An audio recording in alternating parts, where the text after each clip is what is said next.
Les felicito por celebrar otra vez esta serie de conferencias sobre la verdadera libertad en Cristo.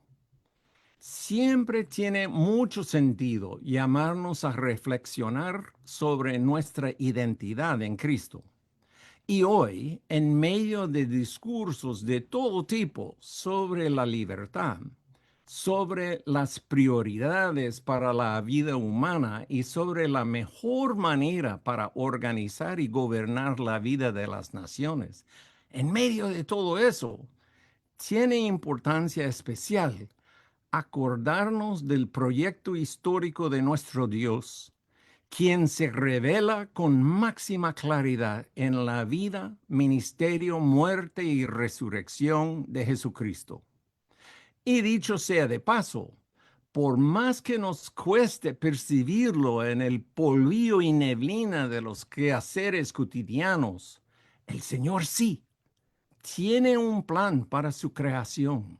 El Señor nuestro, creador del universo, ha escogido tomarnos en cuenta a sus criaturas humanas, respetando y trabajando con las decisiones y acciones nuestras.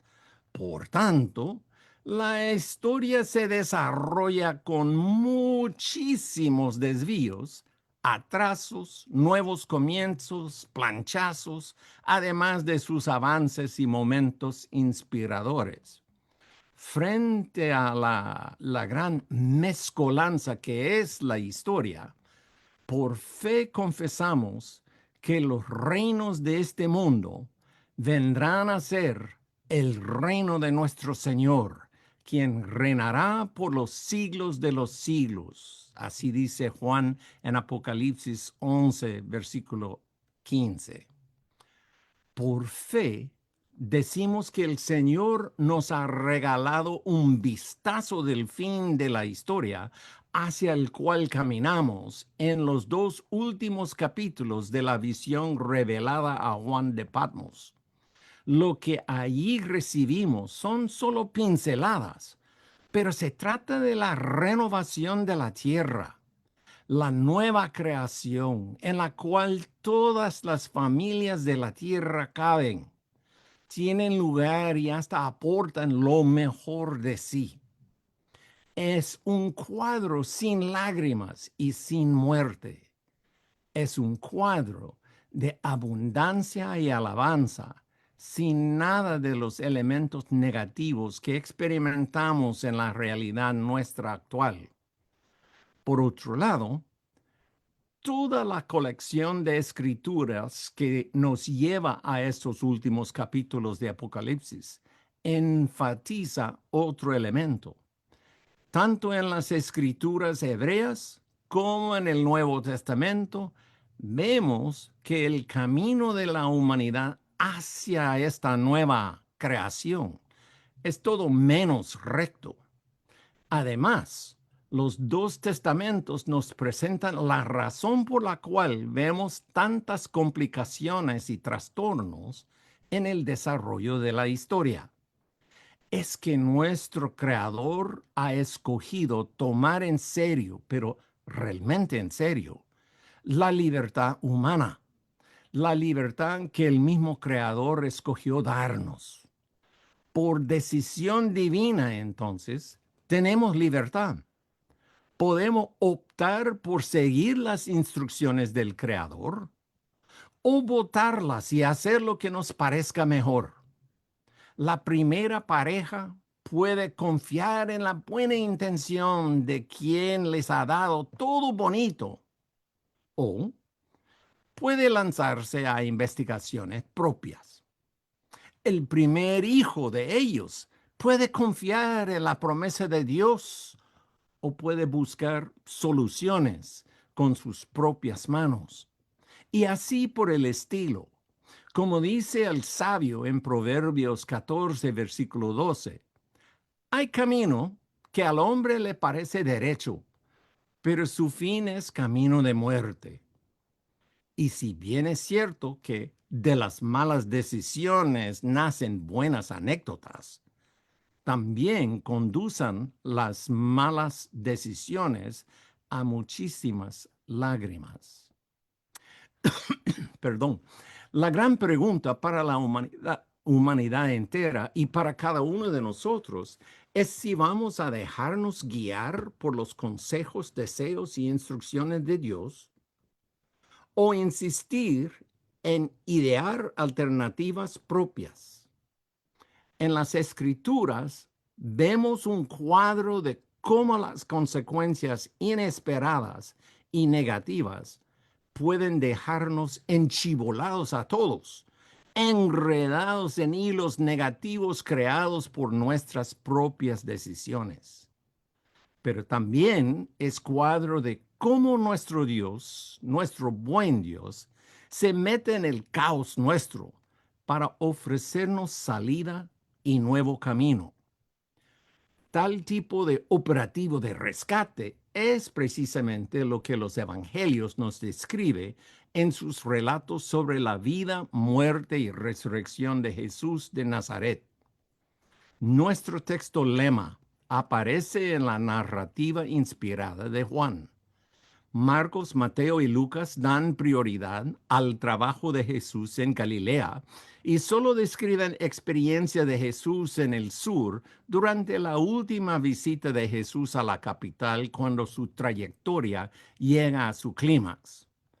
Como complemento a tal cuadro, Juan añade mucho más sobre las experiencias de Jesús en sus visitas anteriores a la capital durante las grandes fiestas de peregrinos. Nuestro texto lema para las conferencias de esta semana viene de unas de esas experiencias anteriores cuando Jesús participó en la gran fiesta de tabernáculos en Jerusalén. Aparece en Juan 8, versículo 32. El texto dice, conoceréis la verdad y la verdad os hará libres. Y hermanas y hermanos, si no han agarrado ya sus Biblias para seguir conmigo en esta noche, yo creo que vale la pena tomar la Biblia y abrirla al capítulo 8 de Juan. Bueno, dice el texto lema, conoceréis la verdad y la verdad os hará libres. Si uno agarra estas palabras por su pelo, es decir, ignorando su contexto inmediato y también su contexto más amplio en Juan, si uno agarra por su pelo estas palabras, suena como predicción sencilla.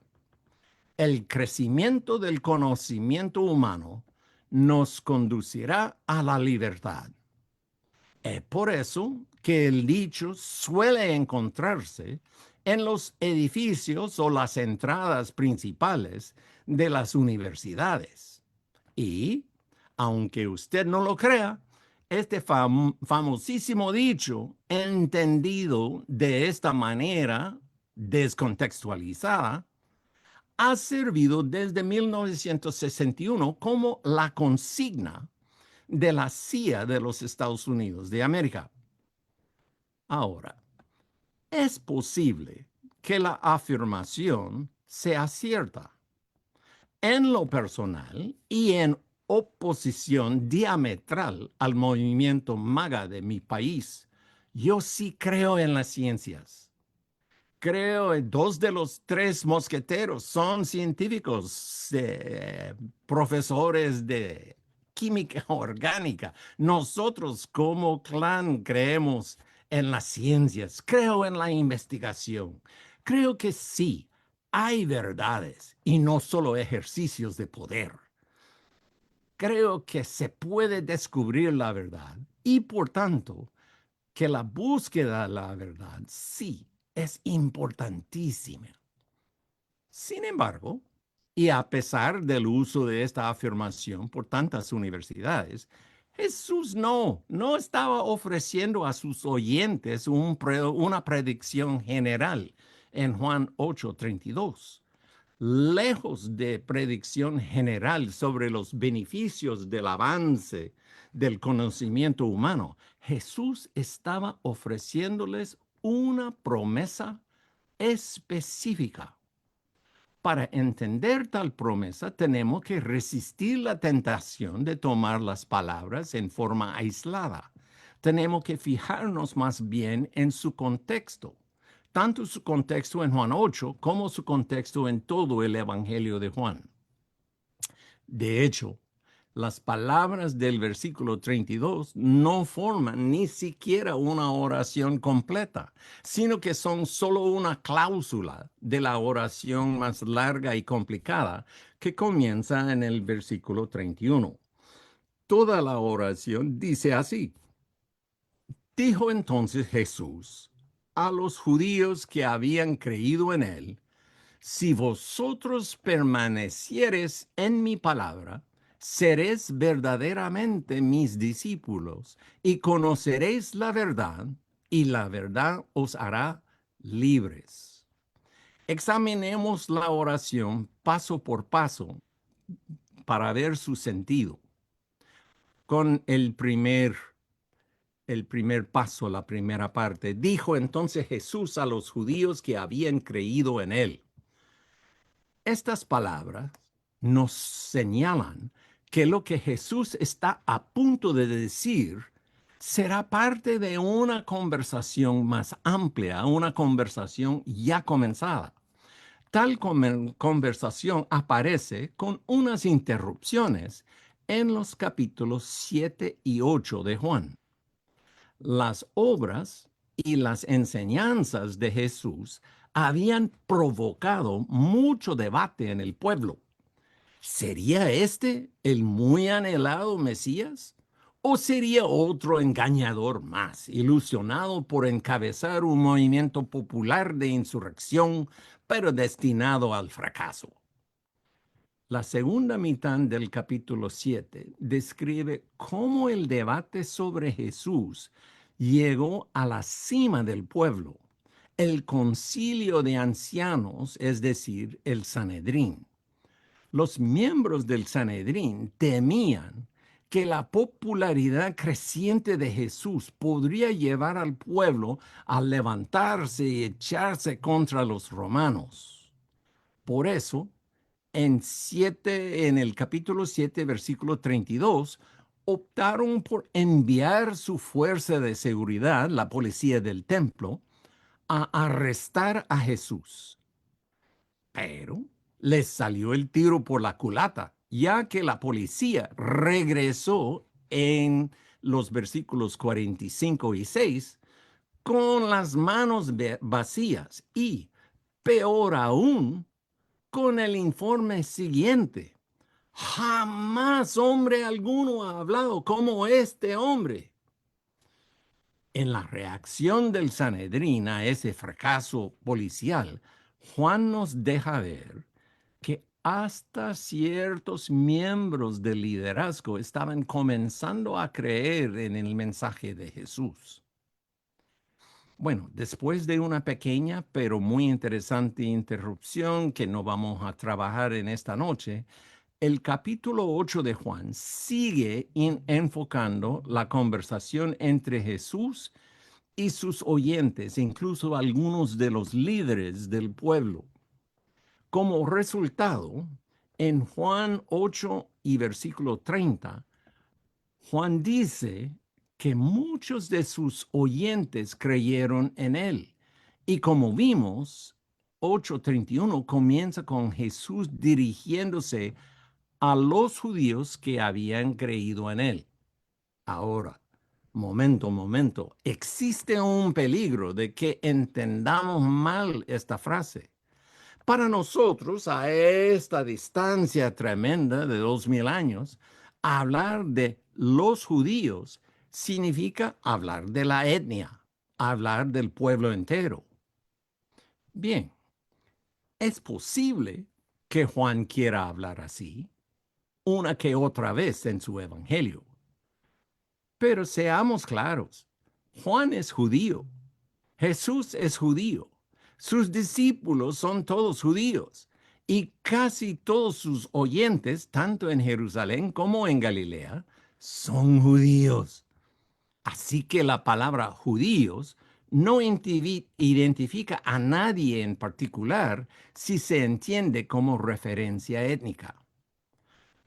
Pero si examinamos cuidadosamente los 67 usos de esta palabra en el Evangelio de Juan, nos damos cuenta de que casi todos los usos, desde el primer uso en el primer capítulo, versículo 19, hasta el último uso en el capítulo 20, versículo 19, casi todos los usos de la palabra judíos en este evangelio se entienden mejor como referencias a personas de autoridad dentro de la etnia judía, gente del liderazgo, las autoridades, y especialmente los ubicados en la capital, en Jerusalén.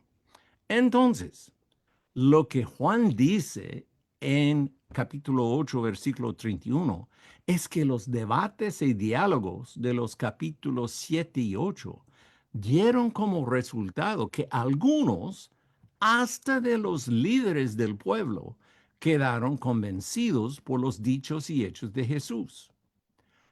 Esos creyentes tal vez no entendían mucho todavía, pero sí habían comenzado a pensar que Jesús les comunicaba un mensaje de Dios.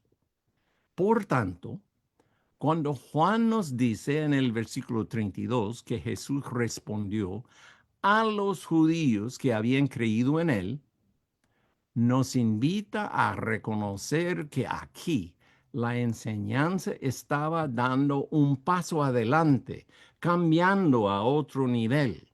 Jesús ahora va a invitar a los que habían comenzado a confiar en su discurso, invitarles a dar otro paso más, invitarles a profundizar su entendimiento, su confianza y por ende su entrega a Jesús como seguidores o discípulos. Bueno, ¿a qué les invitaba Jesús entonces? La siguiente frase: si permanecieres en mi palabra. De hecho, el verbo permanecer representa uno de los temas más importantes del Evangelio de Juan. Sin meternos en toda la profundidad del uso de este término en Juan, se puede decir que la relación que Jesús busca con cada persona es relación personal, relación íntima, relación de confianza. No se trata solo de un reconocimiento, una aceptación intelectual. Jesús quiere pasar tiempo y desarrollar confianza con cada creyente. Quiere que la gente pase del nivel de reconocerle como Mesías al nivel de apostar la vida por él. No basta decir sí a Jesús y su enseñanza. Hay que quedarse con él, habitar o morar con él y dejar que sus enseñanzas forman el tela de fondo, la base para la vida de uno. Pero vale la pena aclarar algo. La idea aquí, este tema tan importante para el Evangelio de Juan, no es cuestión solo de, como dicen los jóvenes, janguear, chilear o pasar tiempo con Jesús. No tenemos tiempo para repasar todos los datos textuales y establecer bien el punto. Pero Juan tiene una visión dinámica de lo que significa creer en Jesús. Para Juan, entregarse a o confiar en Jesús es un proceso y es un proceso largo, vitalicio. Tiene sus altibajos, sus avances, sus retrocesos, hasta sus fidelidades atrevidas y sus planchazos penosos o tal vez vergonzosos. Pero es un proceso vivo. Por eso Jesús les invitó a los que habían comenzado a confiar en Él, les invitó a continuar con Él, a seguir siguiéndole. Hace unos 32 años, el músico chapín Ricardo Arjona cantó Jesús es verbo y no sustantivo. Bueno, yo en lo personal no pretendo defender todo lo que dice Arjona en la canción, pero sí quisiera prestar y adaptar su título, porque para Juan lo cierto es que la fe es dinámica, viva, activa, es verbo, no sustantivo. Y de hecho, un pequeño dato sobre el Evangelio de Juan que me dio el erudito australiano Leon Morris hasta, bueno, hace unos 50 años que tuve la dicha de estudiar con él.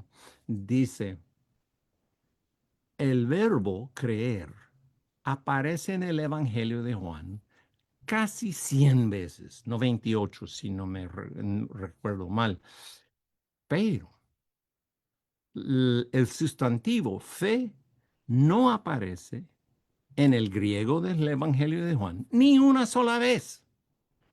Es decir, para Juan, creer en Jesús, la fe en este sentido es actividad, es proceso, es verbo, no sustantivo.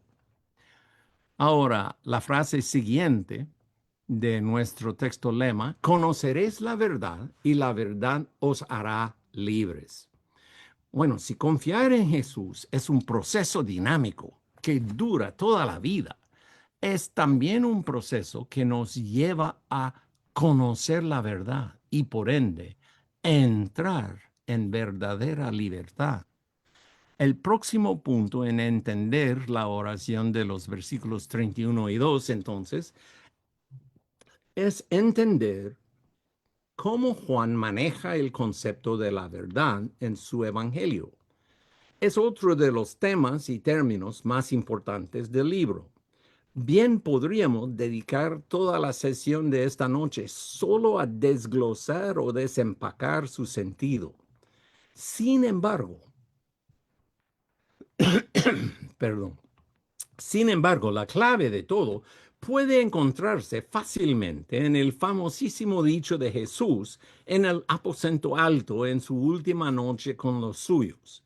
En Juan capítulo 14, versículo 6, Jesús respondió a una pregunta de Tomás, diciéndoles a él y a todos sus discípulos, yo soy el camino, la verdad y la vida.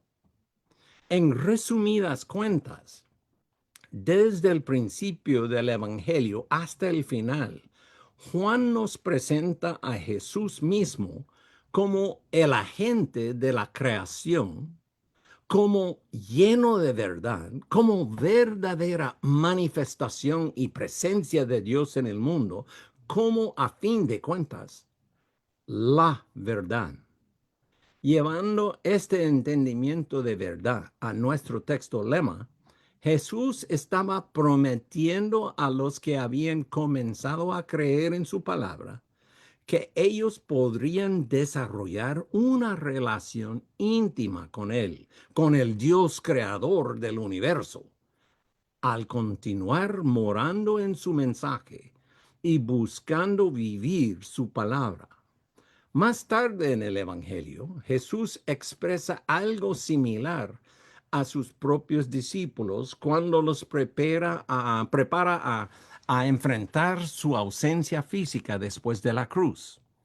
Dice Jesús, el que me ama, mi palabra guardará, y mi Padre le amará, y vendremos a él y haremos morada con él. De paso, este es capítulo 14, versículo 23. Y de paso, la palabra morada en 14:23 es la forma sustantiva del verbo permanecer en 8:31, es decir, el que ama a Jesús guardará su palabra y el Padre y el Hijo llegarán a pasar tiempo, a morar, a vivir una comunión con tal persona. La verdad que los oyentes de Jesucristo conocerán, según Juan 8:32, entonces no es una idea abstracta, sino que es el mismo Jesús. No es un principio filosófico, sino que es la fuente de toda razón, toda realidad, todo lo confiable. En su primer capítulo, Juan nos dice que Jesús es la expresión máxima del mismo creador del mundo. Por eso es la fuente de todo cuanto exista y en forma especial es fuente de luz, fuente de vida, fuente de verdad. En otras palabras, confiar cada vez más en Jesús, alinear mi vida cada vez más íntimamente con la suya, dejar que sus palabras se expresen cada vez más claramente por medio de los actos, los dichos y hasta los pensamientos míos. Todo esto significa más que conocer la verdad, significa realmente entrar en ella. O, en las palabras posteriores de Pablo, significa vivir en Cristo. Ahora bien, todo esto, ¿qué tiene que ver con la libertad? Jesús les invitó a una relación íntima con Él y, dicho sea de paso, íntima con el Dios de Israel, Yahvé, que ellos desde ya pretendían servir. Les prometió que tal intimidad pondría a ellos en libertad. ¿En qué sentido? Lo que aparece en los versículos siguientes es que Jesús pretendía liberar a ellos en el sentido más profundo, más primordial. Desde las primeras palabras de su evangelio, Juan ha hecho claro su deseo que nosotros, sus lectores, veamos su narrativa en relación íntima, cercana, estrecha, con los comienzos de todo en el libro de Génesis. En el principio, bueno, en Génesis. Génesis describe cómo es que la buenísima creación de Dios entró en crisis. Los seres humanos fuimos creados para funcionar como colaboradores con Dios, como mayordomos de una creación dinámica en proceso de florecer, pero desde un principio completamente llena de vida y llena únicamente del bien. Por la rebeldía de los seres humanos, por el ejercicio malo de su libertad, por esta rebeldía en este mundo lleno de bien y lleno de vida, entró la muerte y el mal. Y como vemos en el relato de Génesis 3, al no más entrar el mal y la muerte en el escenario, comienza a reinar en nosotros el miedo, que en el fondo es miedo a la muerte. En Génesis 4, vemos que la muerte crece entre la humanidad por el miedo de Caín, quien temía que el éxito de su hermano Abel significaría que Caín no fuese nada. Mató a su hermano por temor de quedarse atrás o quedarse sin nada. De ahí, tanto la Biblia como la experiencia nos enseñan que el miedo y la muerte dominan la vida humana. O, dicho en otros términos, vemos que la historia humana, si bien demuestra un sinfín de logros y avances, al mismo tiempo lleva como elemento transversal la triste historia del pecado y la muerte. Frente a esta dinámica que ha contaminado y sigue contaminando la buenísima creación de Dios, aparece Jesús como el alba de nueva creación. En su cruz y resurrección, Jesús vence el poder de la muerte. Y no lo vence solo para sí mismo.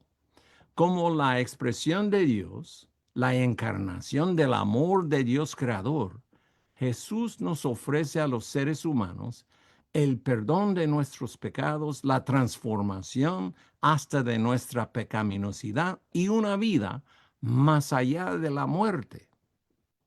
Ese día en Jerusalén, a los directivos del templo y del pueblo judío que habían comenzado a confiar en él, Jesús les invitó a dar pasos adelante. Les invitó a echar su destino con él. Así, les invitó a entrar profundamente en el proceso de ser liberados del pecado y de su consecuencia, la muerte. Ahora, una respuesta honesta y humilde ese día habría sido aprovechar la oportunidad y juntarse con Jesús. Lamentablemente, si seguimos la lectura, el resto del capítulo 8 de Juan, ahí vemos que la mayoría, o tal vez los más fuertes y influyentes de los oyentes, optaron por otro camino. En vez de admitir su necesidad y aprovechar la invitación de Jesús, rechazaron cualquier insinuación de que ellos tuvieran un problema de esclavitud. Insistieron que su identidad como pueblo escogido, como hijos de Abraham, significaba que no tenían más necesidad de liberarse del pecado. Según ellos, desde ya andaban libres. Se ofendieron tanto por el análisis de Jesús que buscaron no someterse a la palabra de Jesús, sino eliminarla. Dentro de poco, recogen piedras para matar a Jesús. Frente a la luz de Jesús que iluminaba su pecado, los oyentes intentaron apagar la luz. A los oyentes que habían comenzado a confiar en sus enseñanzas, Jesús les ofreció la oportunidad de entrar plena y profundamente en la verdad y por ende experimentar la verdadera libertad. Les ofreció libertad del pecado y por eso libertad de la muerte y por eso libertad del miedo. Pero hay más aquí que libertades de. La libertad de es a la vez libertad a, libertad para. Vez tras vez en el Evangelio de Juan, Jesús insiste que su vida tiene propósito. Su razón de ser es hacer la voluntad de su Padre. Su gozo es rescatar y redimir a los seres humanos.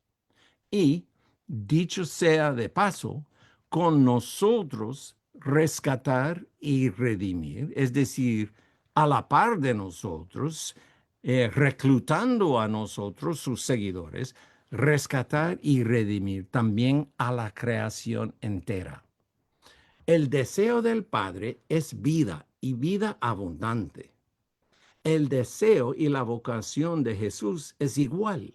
Como dijo también en Jerusalén, yo he venido para que tengan vida y para que la tengan en abundancia. Esto viene del capítulo 10 y versículo 10.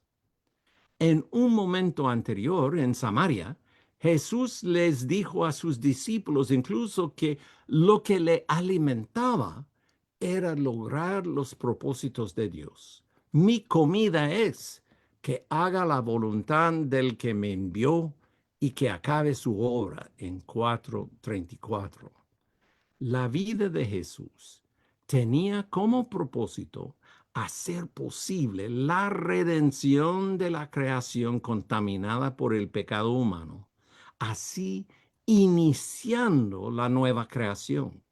Y cuando la nueva creación llega a su plenitud, ya no habrá, como dice Juan en Apocalipsis 21:4, ya no habrá muerte, ni habrá más llanto, ni clamor, ni dolor. Si uno mora con Jesús, entonces, si uno entra en comunión con Él, uno llega a participar en su misma vida y vocación. La obra decisiva y definitiva la realizó Jesús ya en su muerte y resurrección. Pero a nosotros lo que nos toca es dejar que el mismo poder que levantó a Jesús de la muerte trabaje dentro y por medio de nosotros para bendecir a las personas y la creación alrededor nuestro.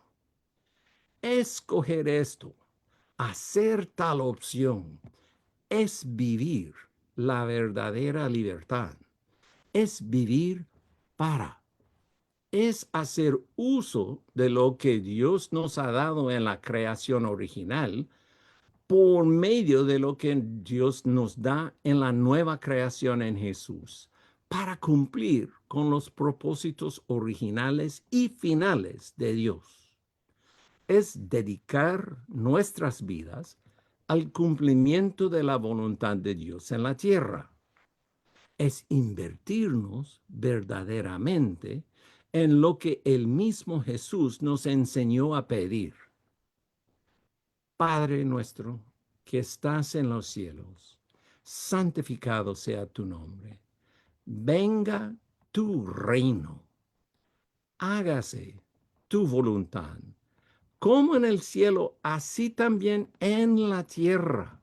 Esta no es una oración de fuga, de salida, de dejar atrás al mundo alrededor de nosotros. No, es una oración que pide que el Señor haga presente y aquí y ahora lo que quiere para toda su creación al final de todos los tiempos.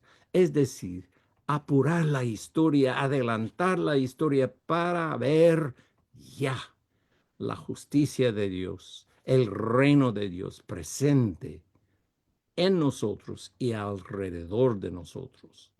Bueno, yo solo quisiera añadir una pequeña aclaración final. Juntarnos con Jesús en su vivir para alinear nuestras vidas con el proyecto histórico de Dios de la transformación de este mundo. Esto es todo lo contrario de recibir la salvación en Cristo como bien de consumo para mí. Es opuesto a hacer uso de los ayunos y oraciones para que yo tenga una vida más cómoda y tranquila, por no decir una vida de lujo. El llamado evangelio de la prosperidad no es el evangelio de Jesús. El verdadero Jesús da vuelta a todo eso. Entregó su propia vida para dar vida a los demás.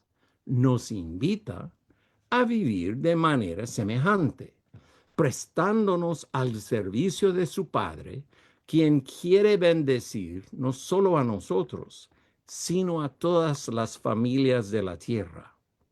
Jesús nos invita a dejar que su Espíritu Santo mueva dentro y a través de nosotros para proclamar en dichos y hechos el reino de Dios, para bien de los demás. Vivir así es vivir la verdadera libertad. Hermanas y hermanos, yo quisiera ver a todos nosotros disfrutando la verdadera libertad.